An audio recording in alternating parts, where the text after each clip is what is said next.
Hi hello friends എല്ലാ കൂട്ടുകാർക്കും നാളത്തെ പ്രൊമോ റിവ്യൂയിലേക്ക് സ്വാഗതം. അങ്ങനെ നമ്മുടെ പ്രകാശൻ ബാലന്റെ വൈഫിനോട് പറയേണ്ടതേ, നിങ്ങളെ വായി തോന്നുന്നതൊന്നും വിളിച്ചു പറയരുത്, ഞങ്ങൾക്കുണ്ട് മാനാഭിമാനം എന്നൊക്കെ എന്ന് പറയണേ. ഒരാൾക്ക് നല്ല കാലവും കെട്ട കാലവും ഉണ്ടാവും എന്ന് പറയുമ്പോൾ ബാലനം പറയണ്ട, പ്രകാശ ഇനി നിനക്ക് കെട്ട കാലം ആയിക്കോട്ടെ, ഇനി നിനക്ക് ഒരിക്കലും നല്ല കാലമൊന്നും ഉണ്ടാവത്തില്ല എന്ന് പറയാണ്. അങ്ങനെ പ്രകാശനോട് തട്ടുകടയിൽ ജോലി നോക്കുക കേട്ടോ. അപ്പോൾ തട്ടുകടയിൽ ഫുഡൊക്കെ എടുത്തു കൊടുക്കുന്ന ജോലിയാണ്. ആ തട്ടുകടയിൽ കഴിക്കാൻ വേണ്ടി രാത്രി നമ്മുടെ കല്യാണിയും കിരണും വരുന്നുണ്ട്. അവർ പ്രകാശനോട് പുച്ഛത്തോടു കൂടി തന്നെ ചിരിക്കുക കേട്ടോ.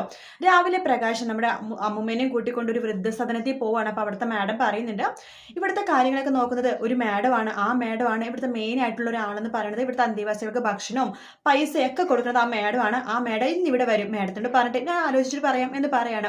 പ്രകാശിന് അമ്മുമ്മയെ നോക്കുമ്പോൾ ആ മാഡം കല്യാണിയാണ്. കല്യാണി അങ്ങോട്ടേക്ക് വരുമ്പോൾ എല്ലാ അമ്മമാർക്കും അവിടുത്തെ പപ്പമാർക്കൊക്കെ ഭയങ്കര സന്തോഷമാവട്ടോ. പ്രകാശാണെങ്കിൽ ആകെ ദേഷ്യം വന്ന് ഇരിക്കുന്ന ഒരു പ്രൊമോ ആണ് കാണിച്ചത്. വീഡിയോ ഇഷ്ടപ്പെട്ടെങ്കിൽ ലൈക്ക് ചെയ്യുക, സബ്സ്ക്രൈബ് ചെയ്യുക, കമന്റ് ചെയ്യുക. മറ്റൊരു വീഡിയോ ആയിട്ട് നാളെ രാവിലെ കാണാം. Good night, take care, bye bye.